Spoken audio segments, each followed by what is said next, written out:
This is going to be an updated guide on how to speedrun Profit Taker. There will be many tips here specific to speedrunning, but this can also be used to update your builds for normal Profit Taker runs.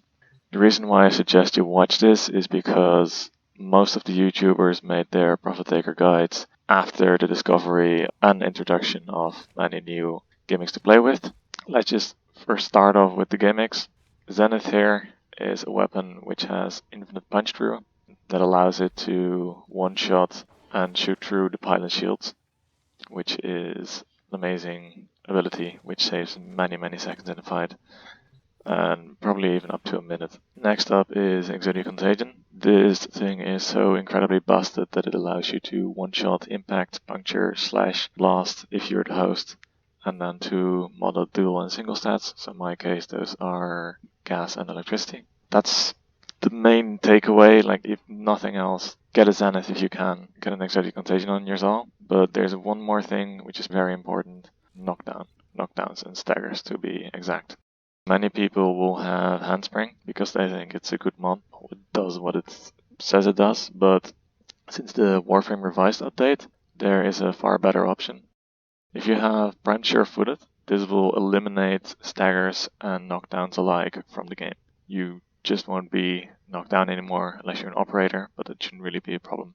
If you do not have the Prime variant, you're going to have to go with this one, combine it with Power Drift. This gives you a 30% chance to resist knockdown, plus 60% chance for a total of 90%. This means that you will sometimes, but rarely, be knocked down, and you will be knocked down for the full time that you would be knocked down if you didn't bring Handspring. But this is not really a problem because it only happens every 1 in 10 times. It kind of sucks that you cannot get 100% using these two mods, but it is what it is. Going from there, you may notice that I have multiple builds for Profit. One that features Mark 1 parts. There's also a ribbonless setup, world record 1, and the actual updated world record now with Mirage. What's important for Mirage, and you're not going to care, but I find this very cool, is the interaction between Aerodynamic and Aviator. This gives you a stacking damage reduction buff, which is the only reason I am semi-able to survive. You can combine this with Rolling Guard so you don't die when you pull your R-gun. But enough about Mirage for now, she's not that interesting to most of you. So, Chroma Prime, why do I have what I have? First of all, the Arcanes. Arcane Avenger is used in conjunction with basically all of the weapons. Going back to Chroma Prime, Velocity also helps the Kuva Nukor. It is the weakest link, that's why we dedicate 2 Arcanes to this. If you are just starting with the Profit Taker fight, however, I recommend that you take Survivability Arcane, because most people die when they do this fight, caused oftentimes by the knockdowns, but you're only going to get a knockdown once every 10 times, so that won't be much of an issue. An interesting one to go into is the auras. Many auras are worthless here. Say Corrosive Protection, for example, doesn't do shit. Shield Disruption doesn't do shit. It just does not affect the Profit Taker. Even you're doing Deadeye for your Rubico or Steel Charge for your melee weapon, the joke's on you. The buff that you're going to be using makes it such that this damage increase is effectively less than 5% of a damage increase. You don't even need more damage on your melee weapon or Rubico. Many of the auras are useless. Speed Holster is the go-to one that I use. This is because it saves a little bit of time when you're swapping weapons. For the Profit Taker fight, you're obviously often swapping weapons. This will cut the animation down from about 1 second to a half. One thing that you could potentially use is Combat Discipline to more reliably proc Avenger and Vex Fury at the start. However, I hadn't really found success with this, and I was kind of addicted to Speed Holster. So I'm not using this. You could if you want, but don't. There's also Aerodynamic if you feel like you need a little bit more DR.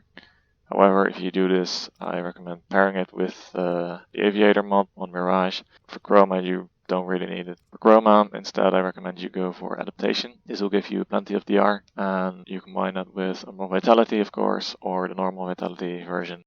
That's totally fine. For survivability, we already used quite a few mods. We have the Power Drift with the Sure-Footed for the knockdowns. We have Adaptation and more Vitality for survivability. But then you may be wondering, well, where do we get our armor from? Don't we use emerald fiber? The answer is no, we don't. It doesn't stack well with tier 3, and if you're doing ice, then it doesn't stack with it. So emerald fiber gives a pathetic amount of extra survivability. Instead, we're better off using, for example, Hunter's Adrenaline in that spot. This will give us enough energy such that we don't really care about the low efficiency here. That will keep your Vex armor and your elemental ward up, which in turn gives more armor than emerald fiber here. As for the other mods, they just go towards a higher strength and duration. If you don't have such a ridiculous loadout in terms of forma, I recommend you really start with these two, then this, and this or normal vitality, then pop on all the other mods, because surviving is going to be your #1 priority. You can't deal damage when you're dead. Next weapon, Zenith. Okay, so we swapped here to a run, and we're gonna talk about pylons, because the Zenith allows you to shoot the pylons from a far away distance. So you see the waypoint markers, they disappear when you zoom in, but you can still see them for a little bit. So you can just clear them easily like that.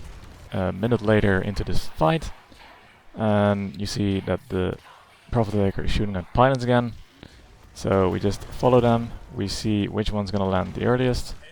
So that one was the lucky one. Go to the next, just quickly shoot through mountains and everything, and this saves you from going to all of these pylons. So this is why I want the Zenith.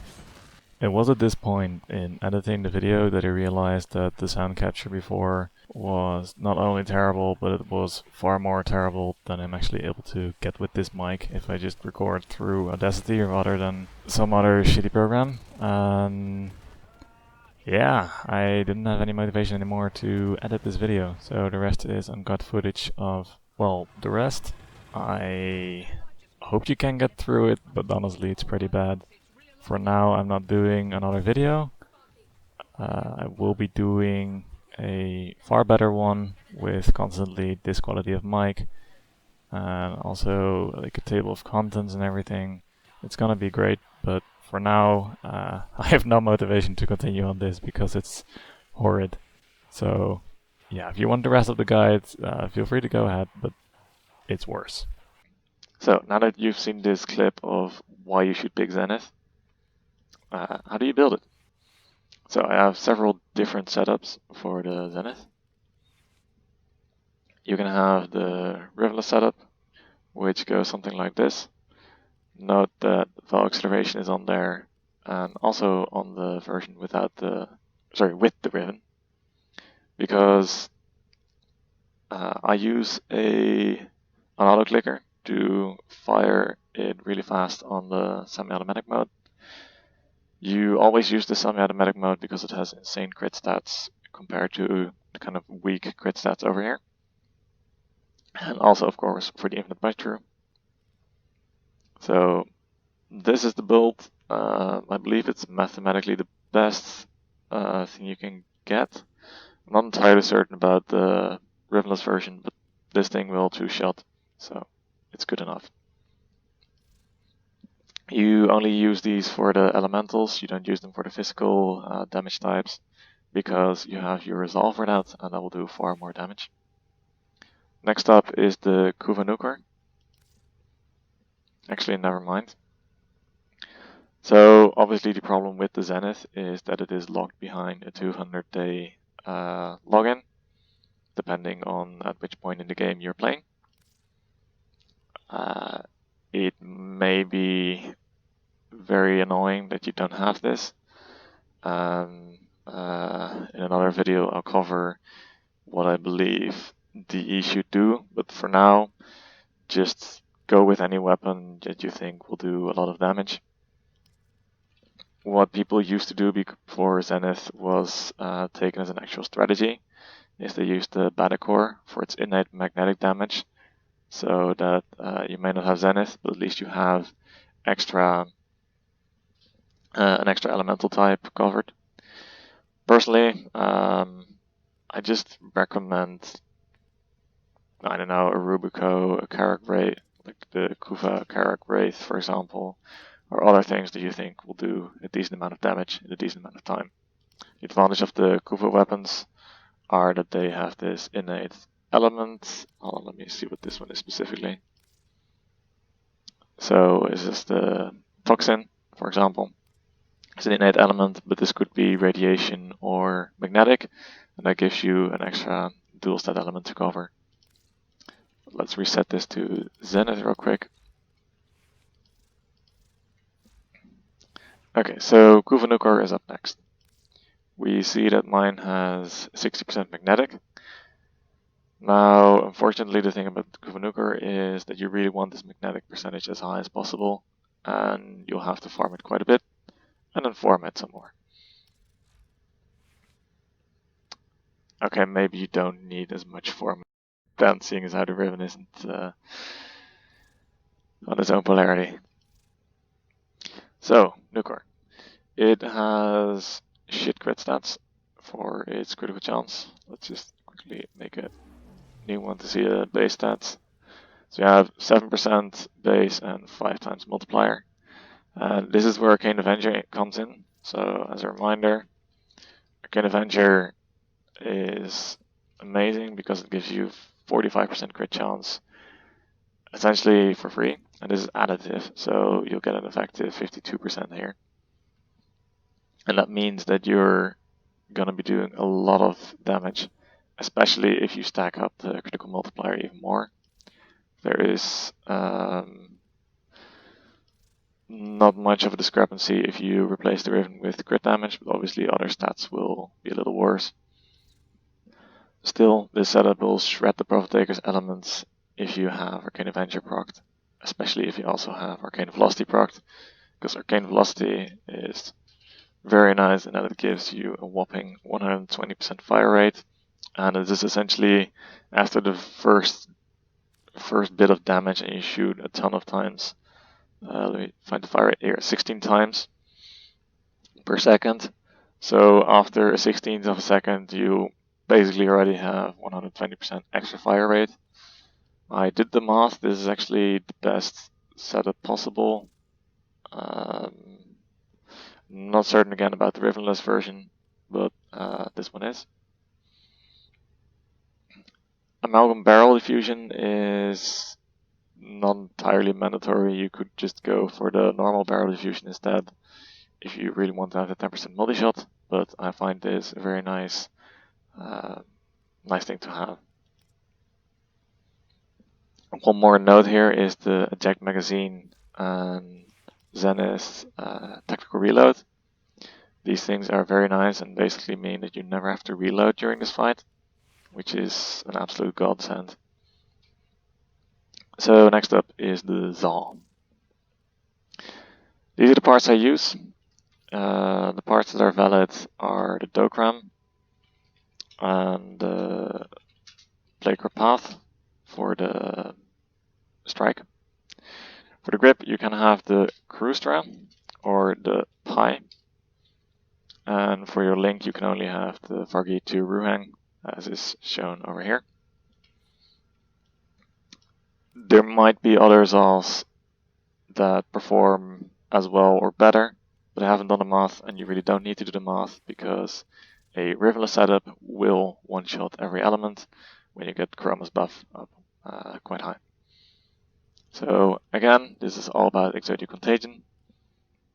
You only need an unranked version, so this would suffice. This is really just a nice to have, but far from mandatory. So the way the setup works is you just stack damage. I don't think there's much to it. Yeah, there's not really much to it.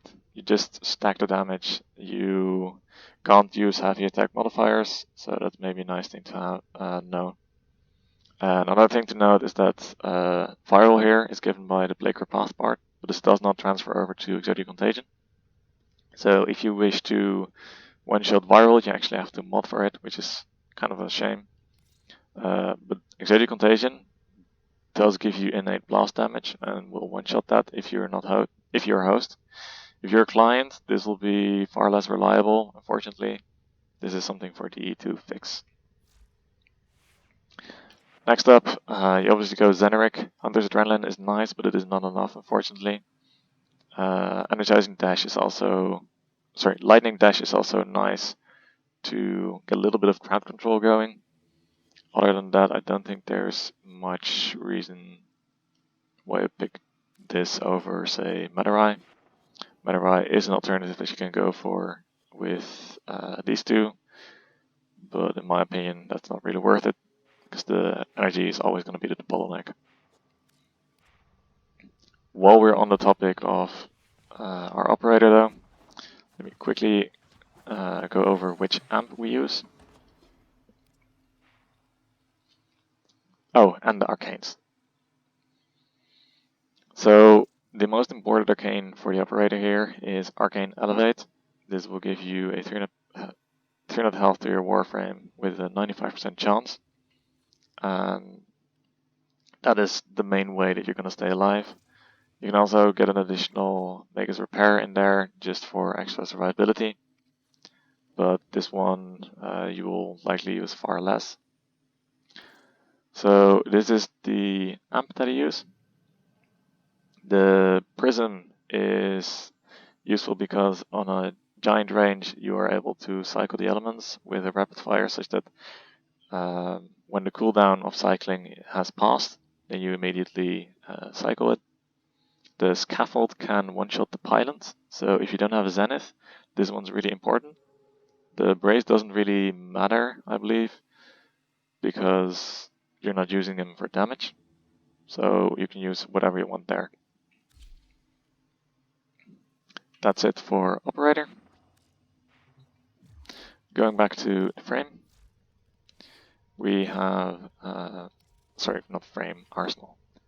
For the Kavat, or companion rather, you want to take a Smear Kavat because the combination of Charm and Tech Enhance will give you the ability to get a 200% crit buff, which is very nice, but also it will be able to double your loot.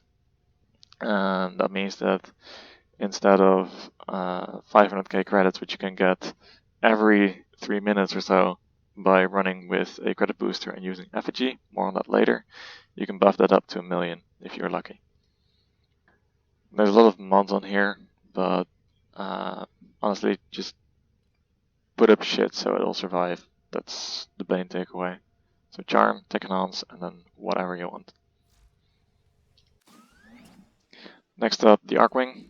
I used to run with this for a lot of time, for a long time, because this is literally the only mod that affects your speed.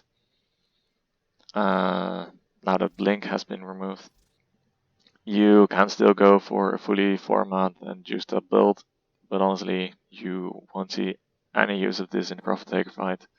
So you can pick either.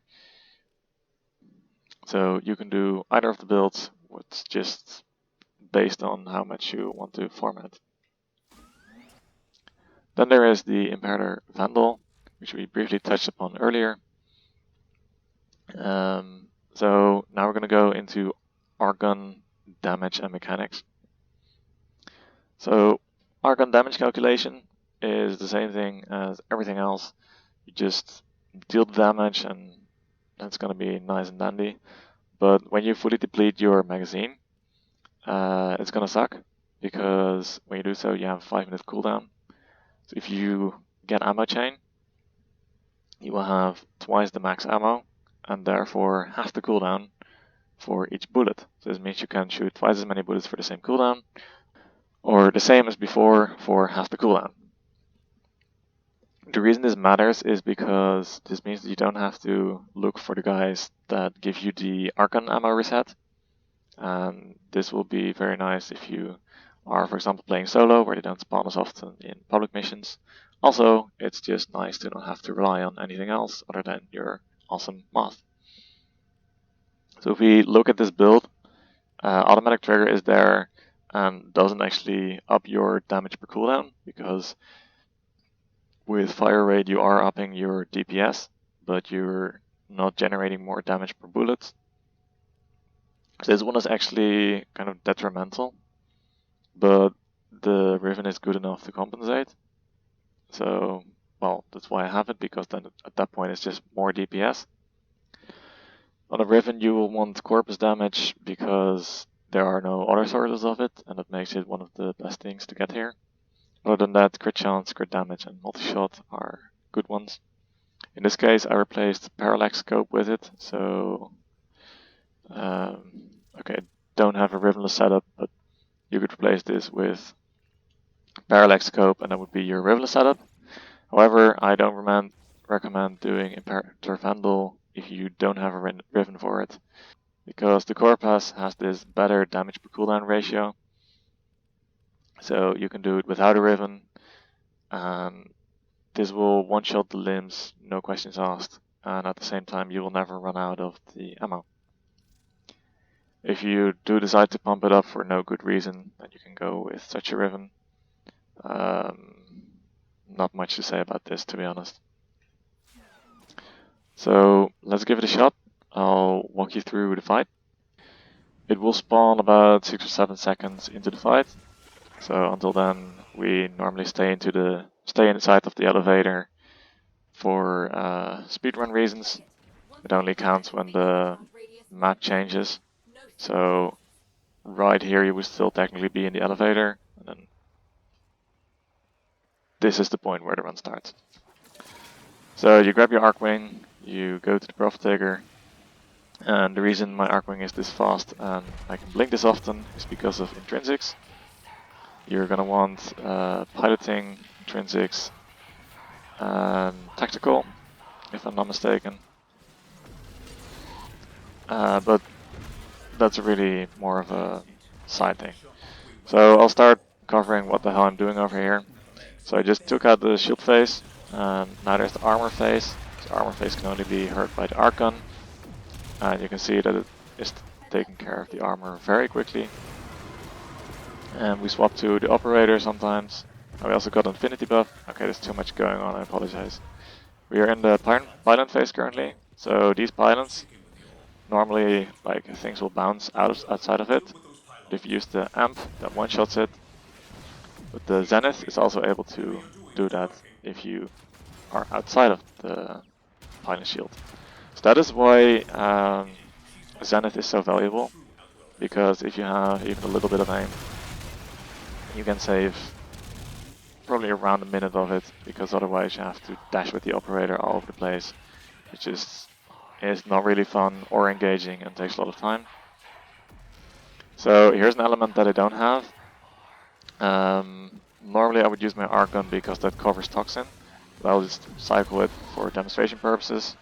So every 5 seconds you get to cycle an element. It's on blast now. Now it's a magnetic. If I were to immediately try to cycle that, that's not possible. So I grab my nuker because that has magnetic covered, and I clear that, and the leg is vulnerable, so I grab my Arcwing again. I'm about to die, so I go to operator twice, and that gives me 600 health again. So you do the 4 legs, and then you can shoot the head. You probably know this.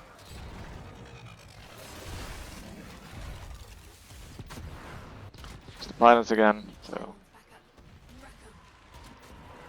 you should probably just use the auto clicker that I use normally. It takes care of it a little bit faster, and then you can keep shooting your Exotic Contagion.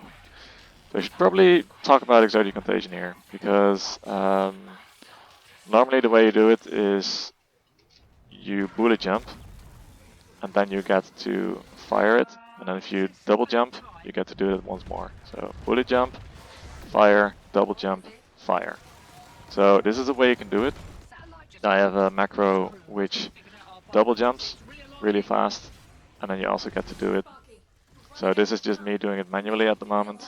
Oh, I kind of forgot about my health there. This is me doing it manually at the moment, but if you use the macro, you get speeds like this. The macro is more just the quality of life, and for speedruns it saves a lot of time, obviously. But these are non-macroed versions. So just stick with the double jump, it will give you more control. Going back to Arcwing, doing the legs, and then you kill it. So you want to focus on the back left leg over here, because when this reaches its lowest point at the joint here, so here it often clips into the ground, You place a waypoint there. Now you want to clear some enemies, by the way. Now you see that it goes up, it jitters, and it drops loot. So you want to place your effigies, your 4, before or while it is jittering, because you're going to pick up the credits nigh instantly most of the time. And you want your effigy to be there such that the credits is doubled from 125 to 250. So many people in public missions just stay around here doing absolutely nothing. Don't. After you get the loot, just go back to the Fortuna base. You have nothing else to gain here.